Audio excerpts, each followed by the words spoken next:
Well, here we are again. I decided to try and clean out my injectors the do-it-yourself way. So I got to look around on YouTube, and there was a guy, I think it's 56 or 65 or some YouTube channel, and I'll put the link in the details. But what he did was he took just a valve stem off of the car, and he drilled a little hole in the end of it, and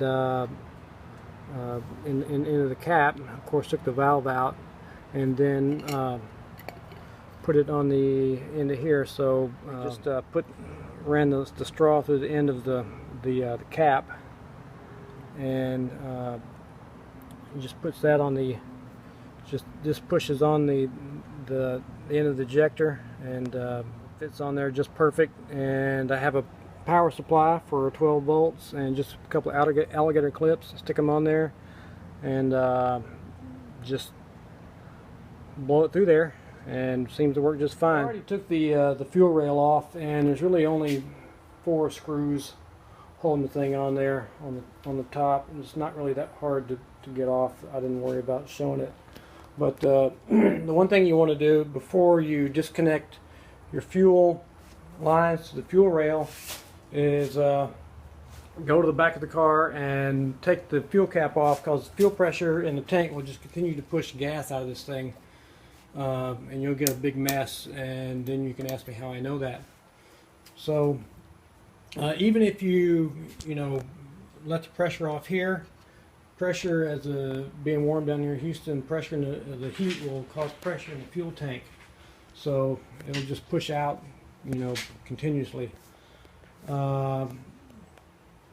Next thing I did was I ran, someone had said to run an ohm test on all the injectors. They pretty much ran a dead short, so I don't really know what else to say about that. And these are the old O-rings for go into the fuel rail, and these are the ones that came out of go down in the manifold, and you can't really see, but they are extremely cracked and worn, and it's, I don't know if you can see that. I don't know if it'll focus. Let's see. Maybe not. Oh well. But there you go. Yeah, so they're worn and cracked, and so I got new O-rings. And oh yeah, here's the little clip, and this holds the fuel injector in the rail, and I'll show you how that works when I go to put them back in. Here's the injectors back on the rail. I put a little bit of lithium grease on all the rings, just the O-rings, just a little bit, but you can see these clips, so they just barely slide into some little grooves on the fuel injectors. You can see them. They just kind of just pop right in, and not very difficult. I mean, you'll feel it kind of snap in, but don't lose those little clips. They fall off the rail real easy. So one more thing, when you go to use your carburetor cleaner, just do it outside with some good ventilation. Don't do it inside a room or anything. And also make sure you wear some safety glasses. So let's get it back on the car.